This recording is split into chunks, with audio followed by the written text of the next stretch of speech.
በፍቅሩ ነው የነካኝ የሱ እንደሆን ያረገኝ አልፈልግም ከሱ ሌላ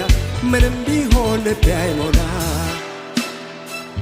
በፍቅሩ ነው የነካኝ የሱ እንደሆን ያረገኝ አልፈልግም ከሱ ሌላ ምንም ቢሆን ልቤ አይሞላ